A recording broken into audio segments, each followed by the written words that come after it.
تو جب تک آپ یہ عقیدہ وحدت الوجود عیسائیوں کا نہیں سمجھیں گے تو آپ کو صوفی حضرات کا جو عقیدہ ہے وہ بھی سمجھ میں نہیں آئے گا، جس پر اللہ تعالیٰ نے واضح یہ بات قرآن پاک میں بتا دی کہ یہ جو عقیدہ ہے یہ کفر کے مترادف ہے۔ اور ان کا عقیدہ کیا ہے کہ لوگ جو ہیں جب یہ بات کہتے تھے کہ اللہ کے ساتھ کسی کو شریک نہ ٹھہراؤ، تو عیسائیوں نے کیا کیا؟ عیسائیوں نے یہ کہا کہ اللہ تعالیٰ کے ساتھ تو ہم کسی کو شریک نہیں ٹھہرا رہے، بلکہ اصل میں اللہ تعالیٰ اپنے جسمانی روپ میں زمین کے اوپر ان کا جو ہے وہ ظہور ہوا ہے، اور وہ حضرت عیسیٰ کی صورت میں ہوا ہے، جس پر جو ہے یہ قرآن پاک میں کہا کہ یہ عقیدہ جو لوگ رکھیں گے وہ کفر ہوگا۔ اور یہ بات تو حضرت عیسیٰ نے اپنی قوم کو بتائی کہ یہ لوگ جو ہیں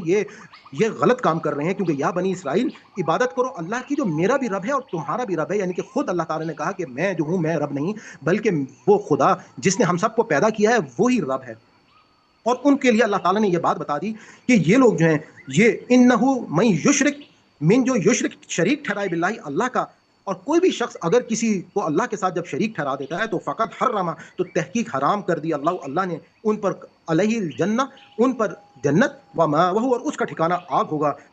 وما للظالمین اور نہیں ہے ظالموں کے لیے من سے انصار کوئی بھی مددگار۔ اب میں آپ کو عقیدہ وحدت الوجود جو صوفی حضرات کے قریب ہے وہ عقیدہ کیا ہے، وہ یہ کہتے ہیں کہ یہ جو پوری کی پوری کائنات اس وقت آپ کے سامنے ہے یہی اللہ تعالیٰ کا ظہور ہے۔ تو اللہ تعالیٰ یہ جو کائنات ہے، صوفی حضرات جب یہ بات کرتے ہیں تو یہ بھی بالکل آپ اگر اس بات کو سمجھ لیں کہ وہ کہتے ہیں کہ یہ اللہ تعالیٰ کا ظہور جو ہے کائنات کی صورت میں جب ہو گیا ہے، تو اس کو بھی شرک کے مترادف جو ہے قرآن خود کہہ رہا ہے، اور کہہ رہا ہے کہ یہ جو ہے عقیدہ یہ بالکل کفر ہے، کیونکہ اللہ تعالیٰ جو ہے وہ خالق ہے اور باقی تمام کی تمام چیزیں جو ہیں وہ مخلوق ہیں۔